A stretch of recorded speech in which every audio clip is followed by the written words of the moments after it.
Bonjour, on est ravis de partager ce temps avec vous pour parler des medtech. Donc c'est vrai qu'on est à un salon de l'horlogerie, donc ça peut étonner tout le monde de parler de normes et de régulations dans le domaine des medtech. C'est pas si étonnant que ça, parce que finalement le lien entre l'industrie horlogère et la medtech, c'est simplement que les choses sont petites et précises et robustes. C'est trois composantes qui sont relativement similaires dans les deux domaines. Et puis on s'aperçoit qu'il y a énormément de ponts, à la fois sur le plan de la microtechnique, sur le plan de la précision et sur le plan de la robustesse. Donc j'ai la chance d'avoir avec moi 4 orateurs. Donc Dominique Filler qui travaille pour le Wyss Center à Genève, Julien Finchy qui est le directeur technique d'une medtech qui s'appelle Aspivix, Didier Maillefer qui est professeur à la HEI-GVD et puis qui lance un cycle de formation sur ce domaine.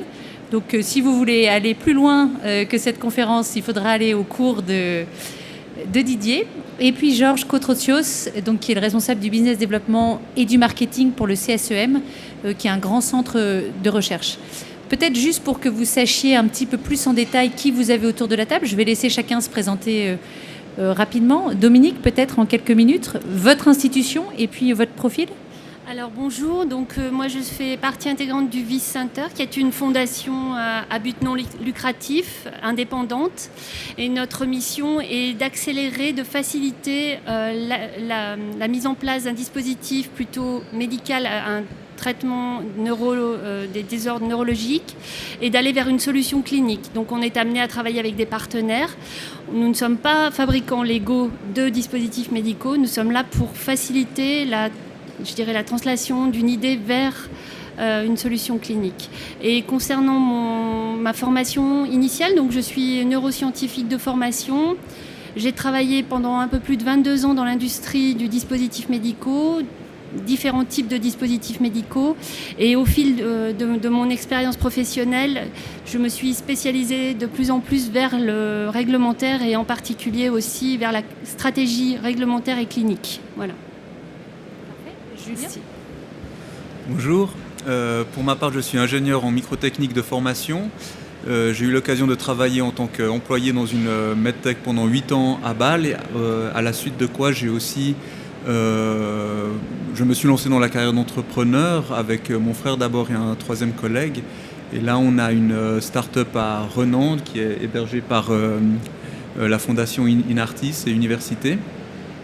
Et je me retrouve complètement dans les premiers mots de Juliette qui parle de trouver les bons partenaires microtechniques pour développer du medtech. Ça a été le cas autant pour ma précédente carrière chez Radiomateur à Bâle que maintenant au sein d'Aspivix, notre start-up.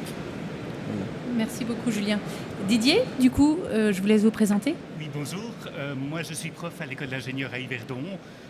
J'enseigne des cours dans le domaine bachelor, dans le domaine master et dans le domaine de formation continue. Dans le domaine des dispositifs, de la réglementation des dispositifs médicaux. Mais en fait, je ne suis pas vraiment un spécialiste de la réglementation, ni un spécialiste qualité. Moi, j'ai une formation d'ingénieur, je viens de la recherche et du développement. J'ai avant tout presque 30 ans d'expérience en développement de dispositifs médicaux. Donc, j'ai vraiment envie de défendre le point de vue de l'ingénieur qui a une créativité, qui a envie de mettre des produits sur le marché, qui a envie d'innovation, qui a envie de trucs nouveaux, pour parler brièvement, et qui voit souvent les normes et les aspects réglementaires comme une encouble, comme quelque chose qui limite sa liberté. Donc je vais essayer de défendre ce point de vue, de dire c'est possible de travailler avec toute sa créativité dans un domaine réglementaire, dans un cadre réglementaire, et de le faire de manière à peu près harmonieuse. Merci Didier. Georges, je vous laisse présenter à la fois peut-être le CSEM et puis votre parcours personnel. Et surtout l'organisation, donc le CSM, le Centre suisse d'électronique et de microtechnique, centre de recherche, commission de développer les microtechnologies et les transférer dans le domaine industriel à l'industrie existante ou créer des startups. Nous sommes à peu près 500 personnes, plus que 500 personnes localisées à Neuchâtel, à Bâle-Campagne, Muttenz, à Alpnach, à Langquart et à Zurich. Pratiquement le tiers de nos chiffres d'affaires, ça vient de la Confédération suisse. Avec ça, on développe des technologies lesquelles on transfère après à l'industrie avec beaucoup de succès, en particulier dans le domaine de l'horlogerie, d'où on vient, c'est nos origines, mais aussi dans le domaine médical, qui est à peu près entre 10 à 20% de notre chiffre d'affaires par année. Moi-même, ingénieur électricien à la base, PhD en optique, capteur optique, et après un MBA. Et je suis en charge du business development au CSM. Merci beaucoup, Georges. La première chose que vous pouvez vous demander, on se dit finalement la medtech, c'est probablement un des secteurs avec l'aéronautique qui est déjà le plus normé. En tous les cas, je pense que vraiment l'aéronautique et le medtech, c'est ce qu'il y a de plus normé. Et puis, on est en train de vivre une transformation des normes avec finalement un renforcement de ces normes qui sont déjà très strictes. Et la question qu'on peut se demander, qui est la thème de cette table ronde, c'est finalement, est-ce que ça va ralentir le développement ?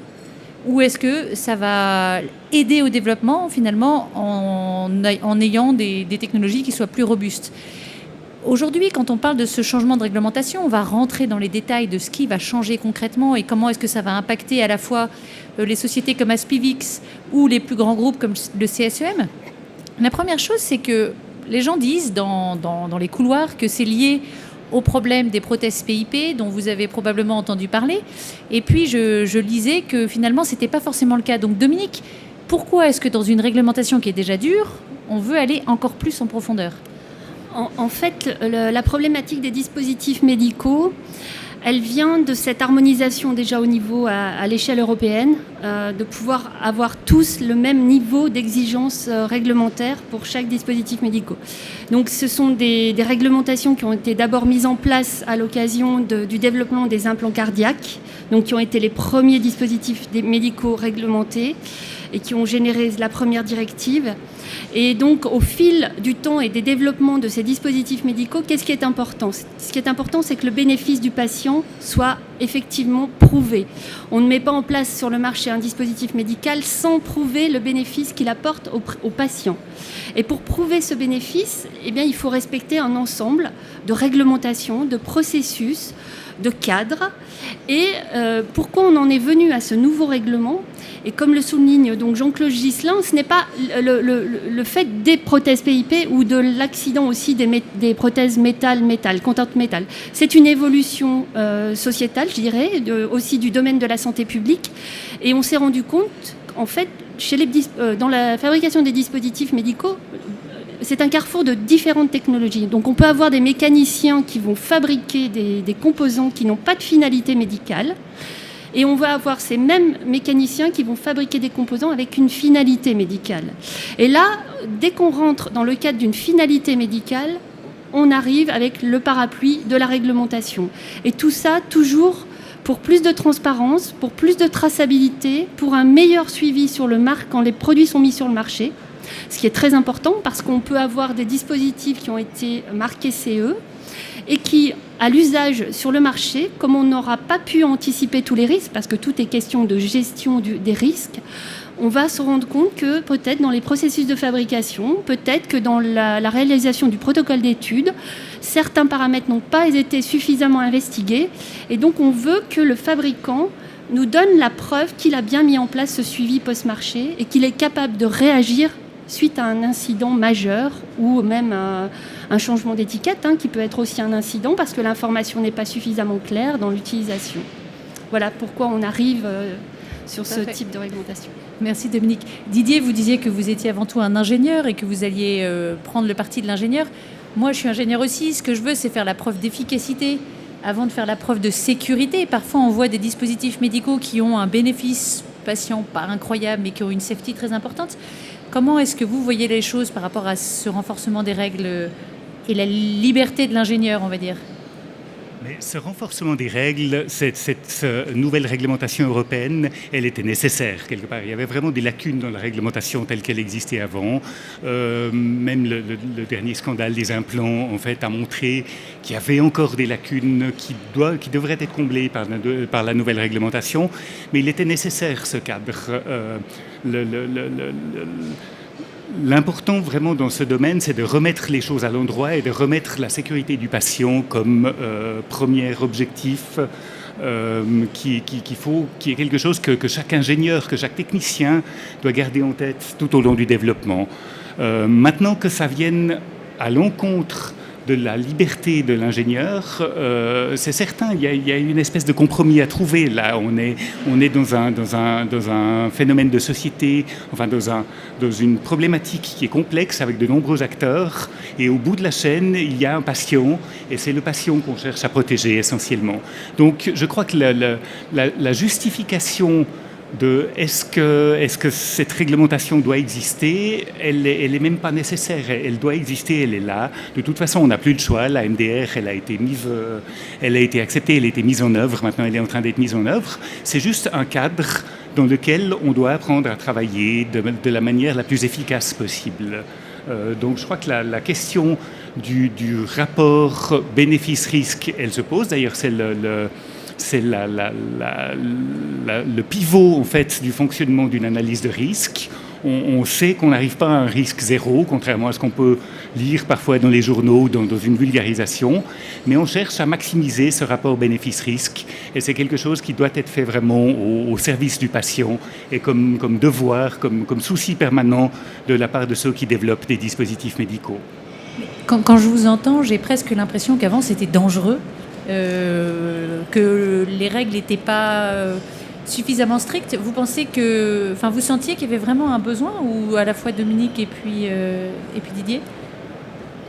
Alors, personnellement non, je ne pense pas, parce que effectivement avant on était sous le coup de directives, donc qui étaient sujettes à interprétation quand elles étaient transposées dans les droits nationaux. Aujourd'hui on est dans un règlement qui vient clarifier ce que la directive en fait demandait à suivre, mais n'importe quel fabricant qui avait en place et qui a en place un système qualité, qui a une structure, un mode de fonctionnement, qui documente ce qu'il fait, qu'il suit le processus et qui veut aller en clinique, il est obligé de suivre des bonnes pratiques, à l'image de ce qui se fait dans le médicament.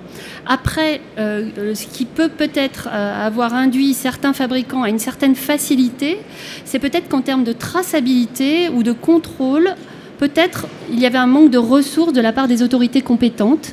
Et c'est pour ça qu'aujourd'hui, donc les organismes notifiés, qui sont en fait les représentants des autorités de santé, vont avoir un armada, je dirais, à respecter en termes de réglementation, ont aussi, eux, des contraintes très strictes.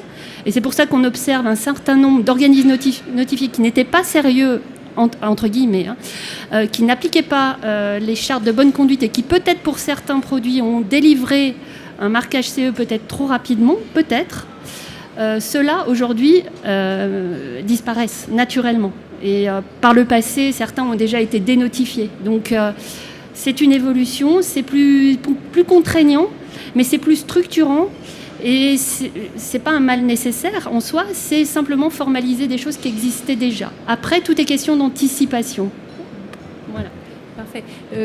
Julien, vous avez démarré un peu entre les deux normes. C'était en connaissance de cause. Vous vous êtes dit, oula zut, on n'est pas tombé au bon moment. Comment vous avez vécu ça chez Aspivix? C'est un peu le contraire, parce qu'on s'est dit on a la chance ou l'opportunité unique de commencer directement selon la nouvelle réglementation, et du coup on a aussi regardé récemment avec notre ingénieur qualité réglementaire comment on peut construire l'entreprise pour qu'on ait une certification ISO 13485 2016, mais après faire le marquage du produit selon la nouvelle Medical Device Regulation. Donc c'est aussi assez stratégique pour nous de se caler de caler les activités au bon moment.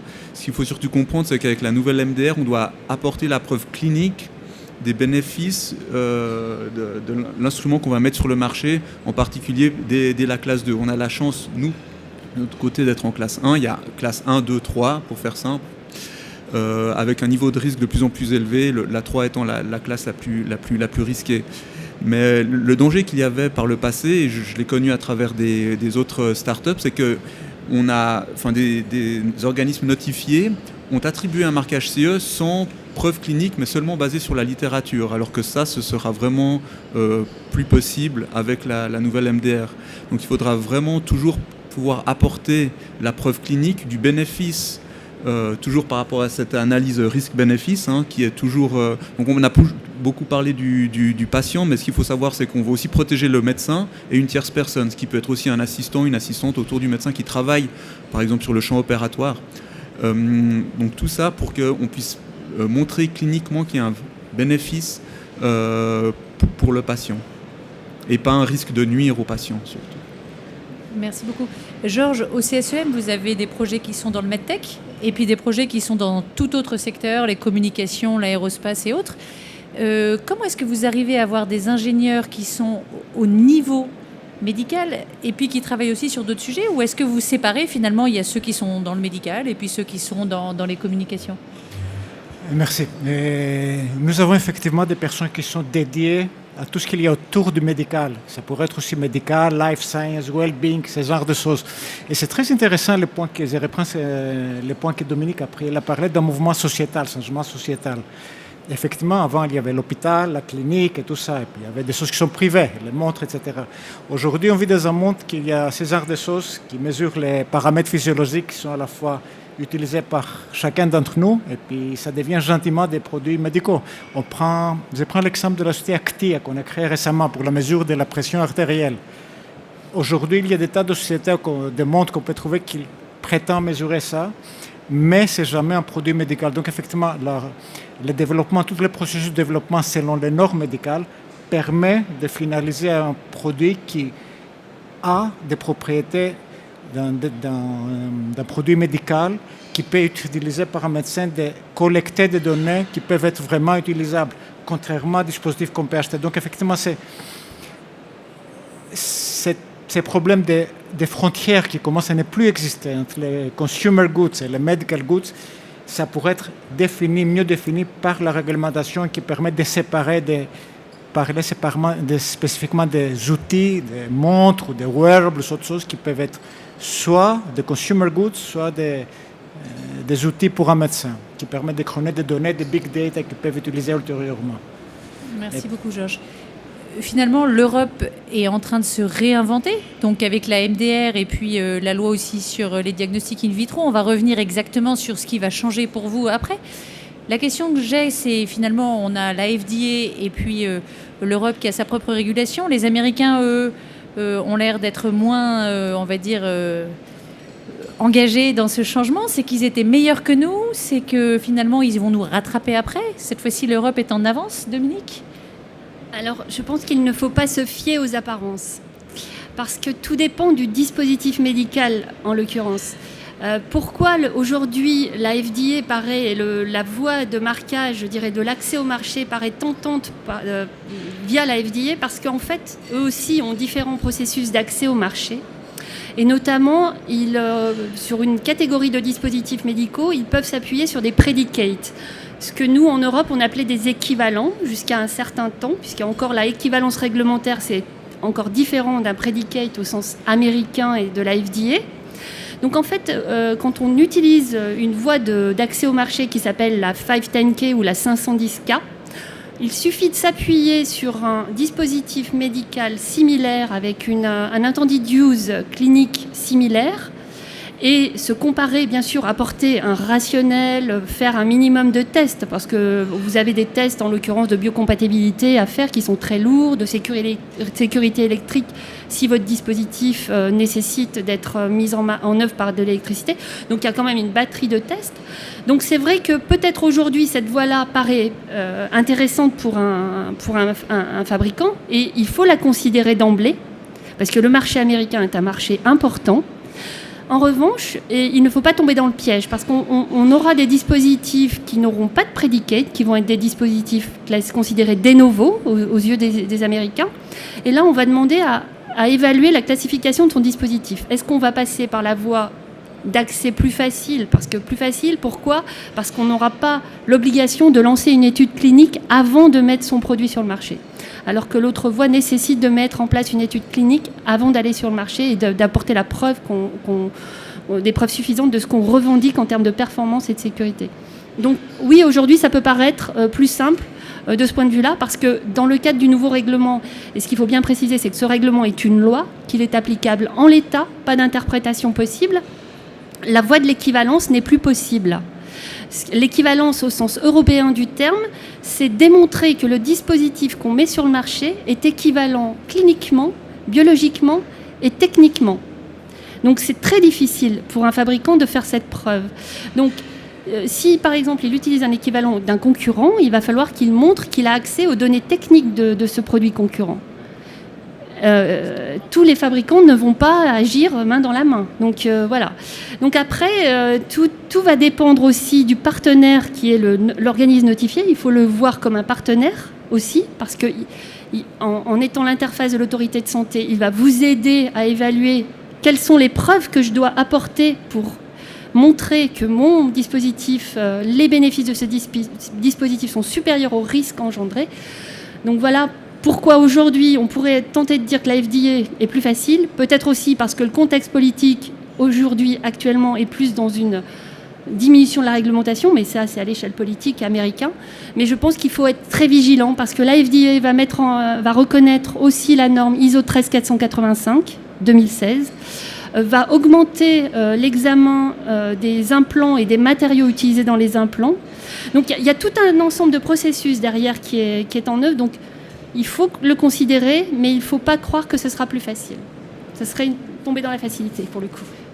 Si on fait le comparatif entre le biotech et la medtech, on a une Europe qui est totalement fragmentée en termes de régulation, c'est-à-dire que vous allez avoir une autorisation globale et puis après il va falloir discuter pays par pays. Aujourd'hui, la norme MDR, en tous les cas, la loi MDR, pardon, engage pour qu'il y ait une harmonisation. Ça va se passer concrètement comment, Didier ? L'harmonisation, elle était déjà effective avec les directives européennes qui étaient reprises au niveau des lois des États. L'harmonisation, elle est effective. Effectivement, elle est plus directe maintenant avec la MDR. Pour la Suisse, ça ne va pas changer grand-chose parce que la Suisse doit quand même la traduire dans des lois nationales. Mais l'harmonisation en Europe, elle est de fait depuis quand même un certain nombre d'années. Il ne va pas y avoir de changements fondamentaux à ce point de vue-là.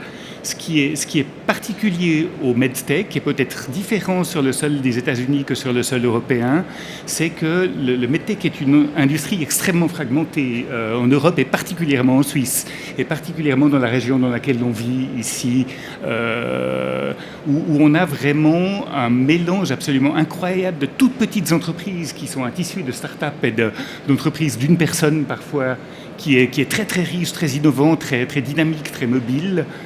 Et en même temps très volatile, avec des entreprises de taille moyenne, avec des entreprises qui n'ont qu'une partie de leur activité dans le domaine MedTech.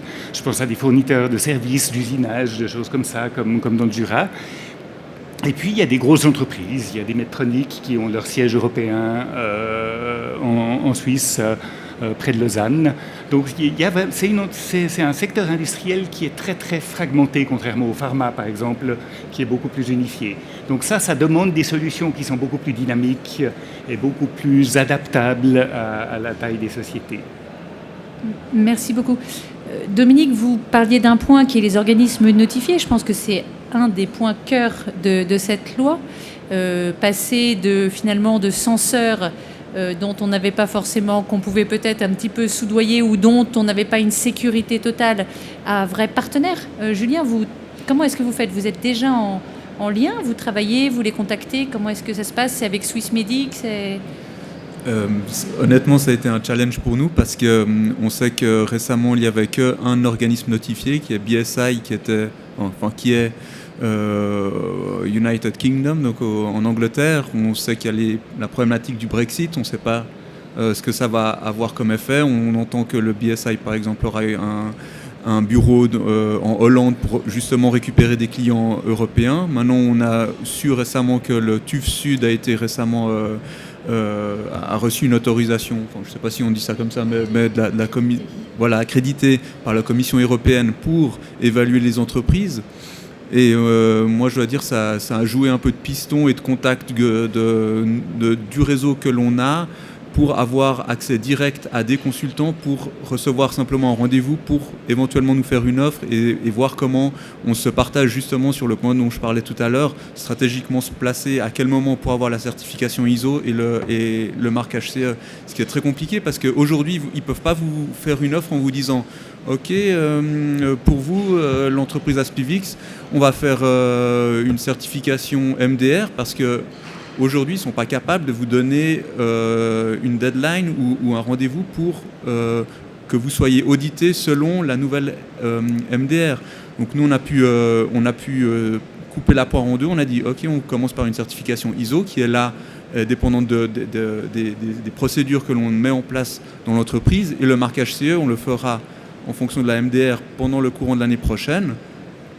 Justement pour que eux ils aient aussi que les Notify Body comme TÜV-Sud aient aussi le temps de faire cette transition et il faut bien comprendre que de leur côté ils sont surchargés parce qu'ils ont toutes les entreprises qui ont des produits qu'ils veulent faire recertifier parce que la certification est pour 5 ans avant le changement de loi. Donc ça veut dire qu'ils ont énormément de demandes jusqu'à la fin de cette année et après ils vont mettre en place gentiment donc, la MDR dès le mois de mai 2020. Et ce manque justement de disponibilité des organismes notifiés, Dominique, vous pensez que ça va évoluer ? Il y a des pistes pour en avoir peut-être d'autres. Est-ce qu'il faut qu'ils soient eux-mêmes audités aussi ? Oui. Il faut qu'ils soient audités, il faut qu'ils aient suffisamment de ressources humaines, parce qu'en plus des audits normaux, entre guillemets, ils doivent aussi réaliser des audits unanticipated, voilà, inopinés, j'arrive plus à trouver en français. Donc ça veut dire aussi que ces audits inopinés doivent être faits par des auditeurs qui ne sont pas les auditeurs habituels du fabricant. Donc ça double déjà les ressources. Avant la mise en place du règlement, ils avaient déjà cette contrainte. Avec la mise en place du règlement, qu'est-ce qui se passe ? Le niveau d'exigence à leur égard est aussi élevé, très élevé, je dirais. Donc eux, ils ont aussi à se mettre en conformité avec ce règlement en amont, ce qui nécessite des ressources, du temps. Ils ont aussi à définir le scope, parce qu'un organisme notifié peut être notifié et autorisé pour certifier une certaine catégorie de dispositifs médicaux, mais pas tous.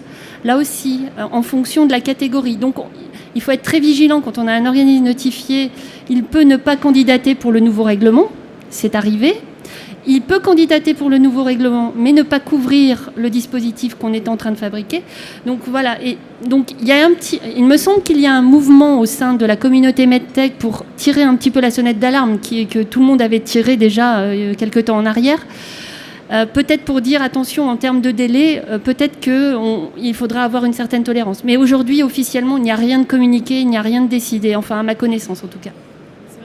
Un organisme notifié pour un classe 1 qui est finalement les dispositifs qui sont en plus grand nombre et qui au Royaume-Uni alors que vous êtes en Suisse en termes d'efficience, on va forcément en pâtir, non ?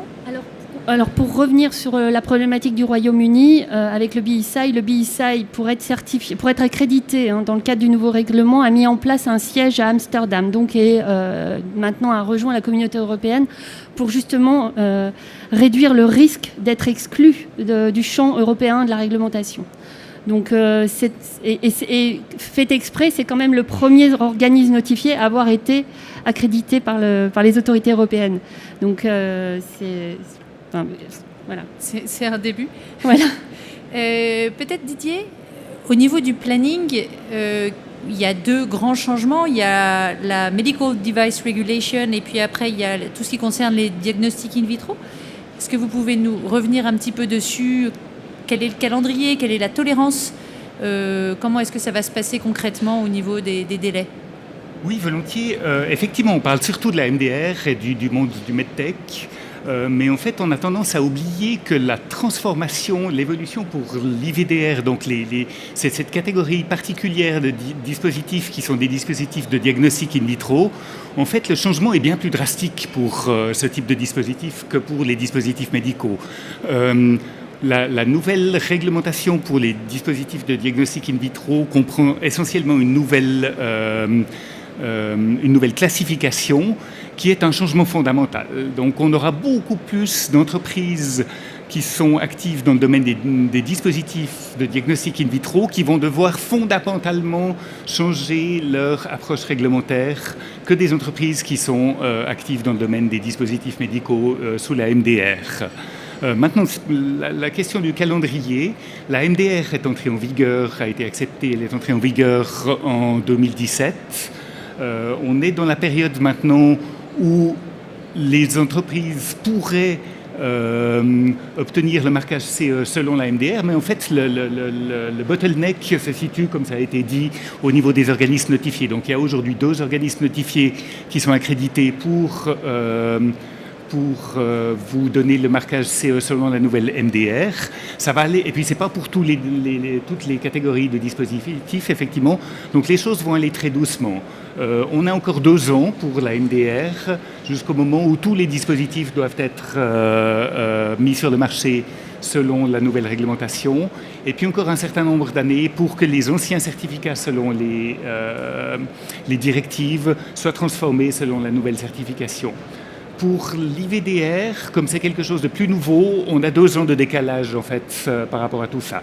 Donc il y a un petit peu plus de temps, mais comme les exigences sont beaucoup plus nouvelles pour les fabricants, moi j'encourage toujours vraiment les fabricants d'IVDR de s'y prendre beaucoup plus tôt, de contacter les organismes notifiés, de se former par rapport à la nouvelle réglementation. Et en fait, le problème paradoxalement est plus crucial pour les fabricants d'IVD que de medical device. Ça voudrait dire que 100% des dispositifs qui étaient sous le marquage CE vont devoir passer sous la norme MDR. On va perdre potentiellement des dispositifs pour lesquels les gens ne vont pas vouloir réinvestir. Comment ça va se passer ? Alors on va perdre des dispositifs, certainement. Ça ne veut pas dire que ces dispositifs n'étaient pas forcément sûrs, même des dispositifs qui sont déjà sur le marché, mais des entreprises qui n'ont pas suffisamment anticipé le changement de régulation vont se retrouver avec un organisme notifié qui sera incapable de renouveler leur certificat ou de recertifier selon la nouvelle réglementation.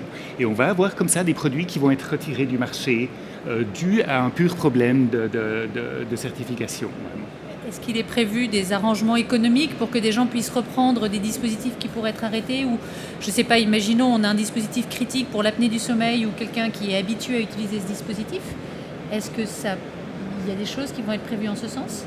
Alors je ne suis pas dans le secret des dieux, je crois qu'il y a des discussions maintenant au niveau vraiment législatif de dire qu'est-ce qu'on va faire avec des dispositifs qui sont utilisés en clinique, qui sont éventuellement uniques dans leur domaine. Il y a des discussions aussi pour des reports de délai tout simplement. Pour l'instant, il n'y a pas de décisions qui ont été prises. On est un petit peu dans cette période où les gens se regardent comme ça dans les yeux en disant qui va bouger en premier. On ne sait pas très bien, honnêtement. Et moi, je ne suis pas bien placé pour faire des prévisions dans ce domaine. Le point qui me vient à l'esprit tout de suite, c'est les coûts. On a un medical device qui est sur le marché depuis des années et puis tout à coup on nous dit faut tout changer. C'est comme si on nous disait notre voiture, en fait maintenant il va falloir mettre 8 roues sur toutes les voitures. Je pense qu'il y a beaucoup de gens qui ne vont pas mettre les 4 de plus.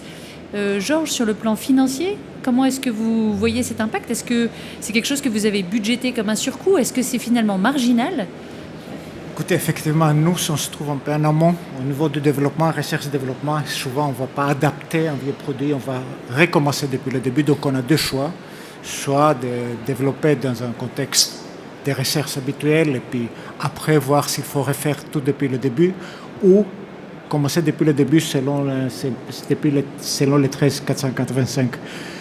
Nous avons de plus en plus la volonté de fonctionner selon cette réglementation, cette standardisation, parce qu'apparemment c'est beaucoup plus, économiquement beaucoup plus efficace. Donc c'est notre tendance de fonctionner de cette manière-là.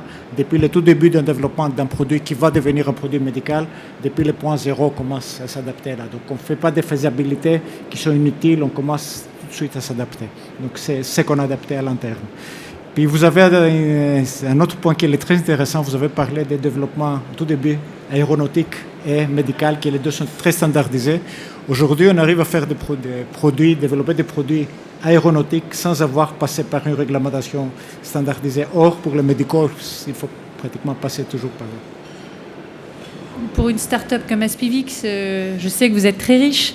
que vous avez levé beaucoup de millions, mais quand je vois votre équipe tous les jours travailler et que je vois qu'il y a une personne qui a 100% pour les affaires réglementaires, alors que vous êtes déjà, vous essayez de vous payer au maximum, et vous avez vraiment une personne qui est là tous les jours pour travailler que là-dessus, est-ce que c'est quelque chose qui te paraît, Julien, bloquant sur le plan financier ou... Non, mais pas bloquant si on l'a bien anticipé, parce qu'aujourd'hui, il est très difficile de trouver des investisseurs pour le médical qui sont d'accord de porter ce risque-là. Parce qu'il vaut mieux avoir des investisseurs qui comprennent ce que c'est que le développement de medical device que ce qu'on dit souvent smart money un peu, qui peut aussi comprendre que non seulement le médical ça coûte cher parce qu'il y a cette barrière d'entrée des réglementations, des régulations, qu'il faut d'abord mettre au point au niveau de l'entreprise un système qualité donc qui a son coût. Aujourd'hui, nous, on a pu travailler on a de la chance d'avoir travaillé avec des partenaires en Suisse qui aident beaucoup les startups, d'avoir comme des packages de ce qu'on appelle Standard Operating Procedure et Template, donc des procédures et des feuilles maîtres pour suivre ces systèmes qualité qui sont vraiment minimalistes, mais qu'on doit de toute façon reprendre pour s'adapter aux nouvelles normes. Donc au début, moi, je l'ai fait par moi-même. Maintenant, on a engagé quelqu'un à 100% pour ça et qui est bien occupé. Après, il faut se rendre compte que vu qu'on développe un nouveau medical device, on doit aussi préparer à côté de ça une étude clinique qui a aussi les coûts, c'est plusieurs centaines de milliers de francs. Il faut se rendre compte que aussi quand on parle au Notify Body, ils nous susurrent déjà à l'oreille que les prix vont augmenter de 20 à 30% dû au changement de réglementation. Donc, il vaut mieux avoir les reins solides, on va dire, pour une start-up. Merci beaucoup.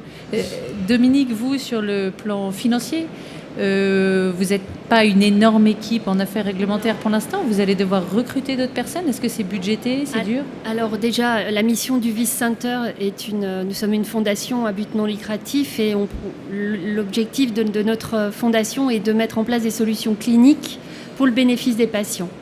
Donc on n'ira jamais placer un dispositif sur le marché au nom du Vice Center. L'idée, c'est de justement pouvoir, à l'aide de partenaires comme le CSEM, soutenir des startups, de participer, de contribuer au développement d'une plateforme, d'un programme. Et l'idée finale, c'est de prouver la faisabilité clinique de cette solution et après de pouvoir faire en sorte qu'une startup, un partenaire, prenne en charge ce développement pour une mise sur le marché en son nom. Donc en termes de ressources, nous sommes une quarantaine de personnes, avec des gens qui sont plutôt orientés scientifiques. Donc notre cœur de métier, c'est la neuroscience, avec aussi une activité qui va aller peut-être vers le bio aussi, engineering. On a une équipe d'experts donc, qui vont être réglementaires, cliniques, légaux, et des plateformes technologiques qu'on met à disposition donc au sein du campus biotech qui nous héberge, mais nous sommes indépendants de la structure et nous pouvons mettre à disposition des startups du matériel pour pouvoir commencer à étudier la faisabilité d'un projet. Donc voilà comment on peut aider des problématiques des startups aujourd'hui, qui c'est vrai aujourd'hui quand on est une startup, qu'on veut mettre en place, qu'on veut développer un nouveau produit, on se heurte à multiples difficultés. Trouver un Notify Body, payer un Notify Body, mettre en place un système qualité, parce que toute la certification repose sur la mise en place d'un système qualité. Donc ça, c'est vraiment aussi un point très, très important. Recruter une personne qui va être en charge de la conformité réglementaire, puisque c'est une exigence du nouveau règlement. Alors, quelles sont les solutions proposées ? C'est soit en interne, faire une formation et utiliser des ressources comme proposé par Didier pour former et permettre à des gens d'avoir cette formation plus approfondie dans le domaine réglementaire. Aussi pour les gens qui ont déjà des dispositifs sur le marché, qui ont un certificat qui va courir jusqu'en 2024, qui auront eu la chance de pouvoir renouveler leur certificat avant l'entrée en application du nouveau règlement.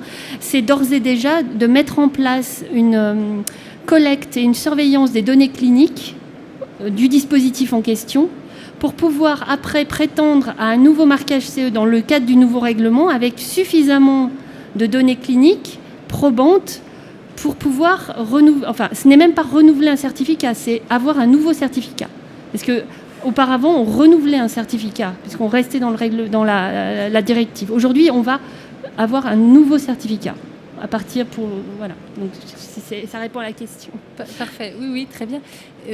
Didier, donc vous lancez à partir du mois de septembre un CAS, justement pour se dire, il y a un challenge réglementaire, on va former les gens à le faire en part-time. Vous l'avez fait du fait du changement réglementaire, c'était prévu depuis 17 années et ça tombe pile au bon moment. Quel est l'alignement des planètes ? Non, c'est vraiment à l'occasion de ce changement de réglementation qu'on a jugé que c'était absolument important de lancer une formation sérieuse. La plupart des gens de ma génération qui travaillent dans le domaine réglementaire ou qui travaillent dans un cadre réglementaire ont appris un petit peu ça sur le tas, où ils ont suivi des cours ponctuels d'un jour, 2 jours, 3 jours. Et avec la nouvelle réglementation, maintenant, on a vraiment un saut quantitatif important de l'exigence de compétences réglementaires, autant dans les entreprises que chez les organismes notifiés, que chez les gens qui deviennent finalement des spécialistes, des consultants en affaires réglementaires. Donc ce CAS, on l'a créé en partenariat avec Medidé, qui sont vraiment des spécialistes dans le domaine réglementaire. Donc c'est une société de conseil en Suisse romande. Et on l'a vraiment créé pour répondre aux besoins. Dans la nouvelle réglementation, il est stipulé quelque chose d'extrêmement important qui n'était pas le cas avant, c'est qu'au sein même des entreprises du fabricant qui veut mettre un produit sur le marché, il doit y avoir au moins une personne qui est qualifiée de competent person, qui est la personne qui répond vraiment des aspects réglementaires. Donc cette personne, elle doit justifier de ses compétences dans le domaine réglementaire, et la seule façon, enfin disons la meilleure façon de justifier de compétences, c'est la formation. Donc ce CAS, on l'a conçu vraiment comme la première formation certifiante à notre connaissance en Suisse, qui permet vraiment d'attester qu'une personne a acquis les compétences réglementaires dans le cadre du CAS, qui vont être complétées ensuite par une expérience professionnelle. Mais donc notre public, c'est vraiment de faire des spécialistes réglementaires. C'est des gens soit qui travaillent déjà dans un département réglementaire et qui vont comme ça accéder à des responsabilités managériales au sein de la direction, vraiment à des stratégies réglementaires. C'est des gens qui vont pouvoir gérer des audits, gérer des organismes notifiés, etc. Ou bien, dans le public des startups, par exemple, c'est intéressant, on voit ces startups avec des CEO qui doivent multiplier les casquettes. Et souvent, on a eu des gens qui étaient CEO d'une start-up et qui veulent rajouter une casquette réglementaire, qui veulent être en plus eux-mêmes spécialistes réglementaires. Ça fait beaucoup. J'imagine que votre quotidien atteste que ça fait vraiment beaucoup. Et vous avez fait le choix d'engager quelqu'un qui est un spécialiste réglementaire, qui est un choix certainement extrêmement sensé. Donc c'est beaucoup ce type de public ou des gens qui veulent faire une transition de carrière qui vont suivre ce CAS. Donc le CAS, il a lieu chaque année. Maintenant, il démarre en septembre. On a une session qui va démarrer en septembre. C'est un cycle relativement important. C'est 27 journées complètes de cours. C'est un travail de CAS qui est un travail pratique sur un sujet pratique. Donc on forme vraiment des gens qui deviennent entièrement opérationnels ensuite dans les entreprises ou qui peuvent devenir des consultants éventuellement avec une petite expérience en plus dans le domaine réglementaire. Parfait, merci. Qui pourront travailler chez Medidé après, quand ils auront été formés. Ça, c'est Julien, Benjamin, donc votre expert réglementaire, vous l'avez trouvé facilement ou il y a une raréfaction des bons experts réglementaires et finalement il va falloir batailler pour trouver les bons? Je pense qu'il va falloir batailler pour trouver les bons. On nous avait tous prévenu que ça serait difficile de trouver. Forcément, quand on poste des offres ou des candidatures pour un nouveau travail, on reçoit de tout et n'importe quoi. Pour notre part, je pense qu'on a bénéficié d'un peu de chance. Et puis, ce qu'on a fait aussi avant d'engager donc cette personne, Benjamin, on a justement demandé aussi à Medidé de l'interviewer parce que nous, on ne pouvait peut-être pas à la juste valeur évaluer les compétences dans ce domaine-là. Du coup, on s'est dit, parce qu'un mauvais engagement, je pense, coûte très cher, surtout pour une start-up. où on a très peu on n'a pas vraiment la possibilité de se tromper. Du coup, on avait demandé à Monsieur Ether, qui est un des responsables de MedID, de s'assurer que Benjamin avait toutes les compétences nécessaires pour qu'on l'engage. Nous, on pouvait plus voir sa personnalité et ces aspects-là, mais on voulait s'assurer qu'il ait toutes les compétences. Donc, Parfait, sage décision. Aujourd'hui, on a on va dire un accroissement du nombre de startups qui lancent des dispositifs. Georges parlait du well-being, des Fitbit et autres. On a parfois, en parlant avec des entrepreneurs, l'impression qu'ils prennent un petit peu la réglementation à la légère. On en parlait juste avant cette conférence en se disant moi je développe un serious game, c'est pas un medical device. Didier me disait non, à partir du moment où on impacte la vie du patient, même si c'est un outil, une application mobile, ça peut être un medical device. Donc peut-être, Georges, est-ce que vous voyez ces outils de well-being devenir de plus en plus, on va dire, medical device? Oui, sans doute, oui, tout à fait. Je le vois tout à fait de plus. Effectivement, donc tout ce qu'on trouve aujourd'hui, donc c'est bien pour le consommateur, mais de plus en plus les gens veulent l'utiliser pour faire des big data, cumuler des données. Les données devraient être fiables, énormément de données ne sont pas fiables, et pour que ce soit fiable, ça devrait suivre certains formatages, ces genres de choses. Donc effectivement, il faut que ça devienne, il faut qu'il y ait un chemin qui permette que ça devienne fiable, et les données qu'on récupère après deviennent fiables.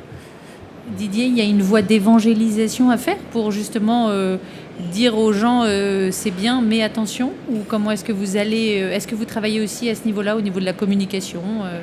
Oui, je ne sais pas si j'oserais appeler ça de l'évangélisation, mais il y a une prise de conscience qui est nécessaire. Il y a beaucoup de développeurs d'app ou de développeurs de logiciels standalone, par exemple. De façon tout à fait anecdotique, il y a des développeurs logiciels qui n'ont aujourd'hui même pas réalisé que ce qu'on appelle medical device, c'est pas forcément matériel, qu'en fait le logiciel entre dans la définition de medical device et qui sont soumis à cette réglementation. Et puis on a cette zone de gris actuellement, on a toutes ces apps et tous ces dispositifs qui sont très grand public, qui avaient d'abord des revendications de curiosité, de vous indiquer ces paramètres physiologiques, et qui, à partir de ces données physiologiques, maintenant commencent à avoir des claims, des prétentions qui deviennent des prétentions médicales. Et c'est des gens qui ne se rendent pas compte que d'un coup, ils franchissent une ligne rouge qui fait de leur produit un dispositif médical du jour au lendemain et qui sont tout d'un coup soumis à cette réglementation. Donc moi, je fais un gros effort de communication pour essayer de parler à ces responsables, à ces lanceurs, à ces programmeurs, à ces lanceurs de start-up, pour leur dire faites attention, soyez au courant de la réglementation. Si vous décidez de faire un medical device, faites-le dans les règles de l'art.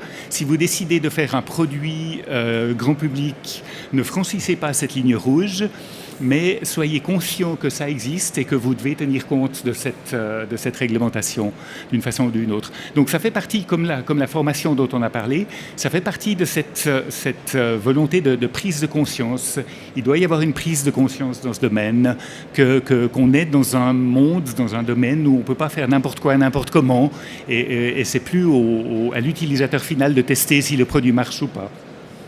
Dominique, est-ce que c'est une question de claims ou une question d'utilité? Parce que ça serait facile de se dire moi je suis juste un outil d'aide au diagnostic, donc je ne suis pas un outil de diagnostic, donc je ne suis pas certifié.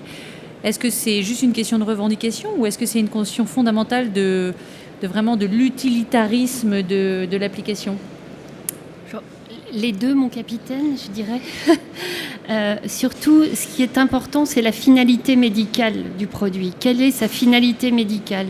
Il faut simplement revenir à la définition d'un dispositif médical, où il est clairement stipulé dans la définition quelle est sa finalité. Est-ce qu'il est là pour traiter une maladie, pour prévenir une maladie, pour prévoir, anticiper une maladie, soulager un handicap, proposer une solution de réhabilitation? Tout va être dans la finalité et des données, en l'occurrence en ce qui concerne les logiciels, quel type de données va-t-il gérer? Quelle est la finalité d'utilisation de ces données médicales? Et après, on va considérer sa classification. quel est le niveau de risque de ce dispositif? Est-ce que c'est un dispositif qui entraîne un niveau de risque élevé? Et comme l'a précisé tout à l'heure Julien, pardon. Donc on a cette classification 1, 2, 3. Et donc plus on monte dans l'échelle de classification, plus les exigences seront élevées. Mais d'abord, c'est quelle est ma destination médicale? Est-ce que j'ai une finalité médicale? Est-ce que ce produit a une finalité médicale? Et il y a un petit chapitre à la fin du règlement qui stipule que pour certains dispositifs similaires des produits de la vie courante, type une lentille de contact qui va être, ou une lentille qui va être juste à visée esthétique, colorer la rétine, va devoir, dans le cadre de ce nouveau règlement, se plier aux exigences de ce règlement. Donc il y a des petites subtilités dans ce règlement pour des dispositifs qui sont frontières entre, comme le précisait Georges, l'utilisation courante ou une utilisation médicale. Et là aussi, le fabricant, il doit être vigilant. Il doit avoir fait une analyse au départ. Quel est l'impact de mon produit? Dans quel champ réglementaire? Si je rentre dans un champ réglementaire, dans lequel? Et quel marché je vise? Et là aussi, voilà, tout est question de stratégie. Plus tôt on envisagera la stratégie réglementaire, meilleur on pourra être en termes d'innovation et d'accès au marché. Parfait. Merci beaucoup.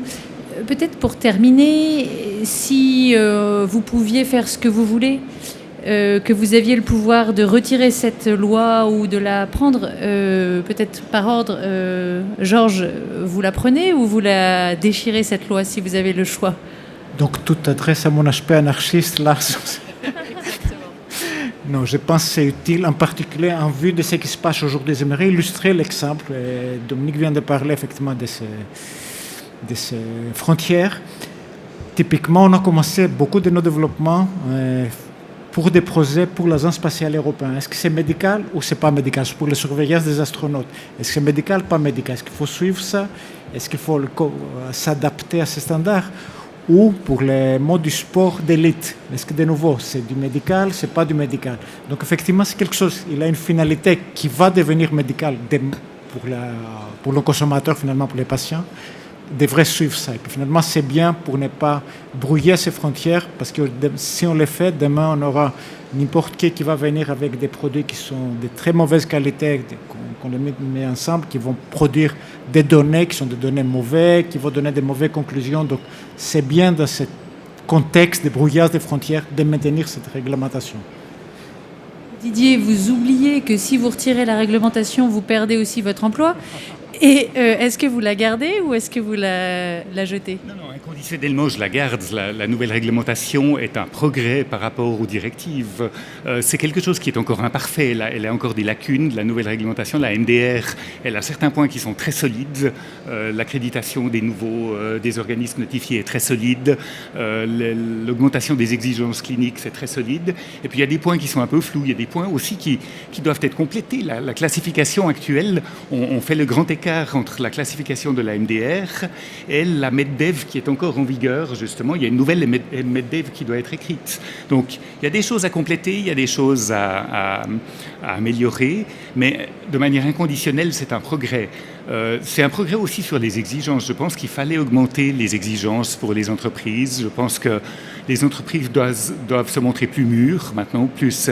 Si j'ai un conseil à donner, s'il y a une direction dans laquelle il faut aller, c'est l'anticipation. Les entreprises doivent regarder beaucoup plus en avant, doivent planifier la formation, qui est ce que j'essaye de proposer, doivent planifier le contact avec l'organisme notifié, ce qui a été cité. Elles doivent planifier leur budget d'investissement par rapport à la réglementation, leur roadmap de mise sur le marché d'un produit. C'est une exigence de planification qui n'est pas mauvaise, vraiment. Je crois que ça met la barre un peu plus haut, mais on a les compétences en Suisse pour répondre à ces exigences. Donc inconditionnellement, moi, je suis vraiment positif par rapport à ce qui est en train de se passer. Vous, Dominique, en fait, c'est dans l'autre sens, parce que vous rajoutez plus de travail, mais vous la gardez quand même? Je la garde définitivement. Je l'améliore s'il faut, bien entendu. Par contre, ce que j'aurais bien voulu qu'il soit pris en compte de manière beaucoup plus évidente, bon après il y a d'autres contraintes, c'est de donner les moyens de l'application de ce règlement.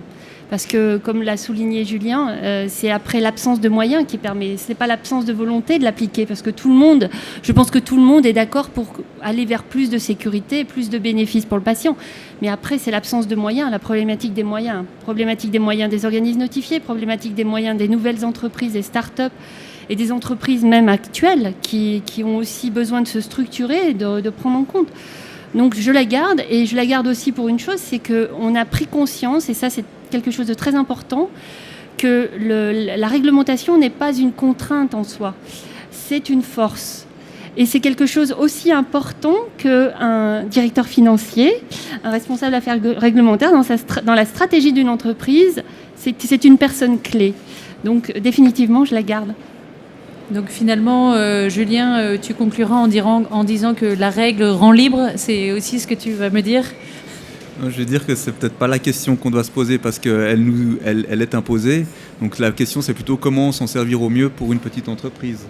Et là, je vois des clairs avantages en disant, ok, même en étant une start-up, une petite entreprise, en ayant justement regardé un peu en avant, en anticipant comment faire avec et comment l'utiliser peut-être au niveau marketing. Si on doit faire des études cliniques, te dire voilà, on a pu montrer qu'on a un avantage clinique, donc c'est un bénéfice pour les patients. S'il n'y a peut-être pas de bénéfice clairement identifié pour les patients, il y aura peut-être un bénéfice de prix ou que sais-je. Mais on pourra vraiment tirer des conclusions grâce à ces études cliniques qui seront obligatoires, qui sont les post-market clinical surveillance, je crois. Follow-up, pardon. Donc non, c'est vraiment trouver comment on peut se servir au mieux de ces changements de règles. Parfait. Et puis c'est vrai qu'aussi en termes de concurrence, ça va mettre des barrières très claires à l'entrée, c'est-à-dire que les gens qui y arriveront seront copiés de manière beaucoup plus difficile du fait des équivalences qui ne seront plus là. Donc c'est vrai que ça va nous mettre des difficultés pour y arriver, mais ceux qui y arriveront auront un avantage compétitif qui sera supérieur. On vous invite à poursuivre des discussions aussi, peut-être dans le cadre du salon, dans le cadre du stand qu'on est en L95 avec la Fondation Inartis. Vous pourrez aussi découvrir certains des projets. Je vois aussi dans la salle des gens de l'hôpital de Genève avec qui on travaille déjà, donc on se réjouit de vous retrouver là-bas. Et puis merci aux quatre speakers.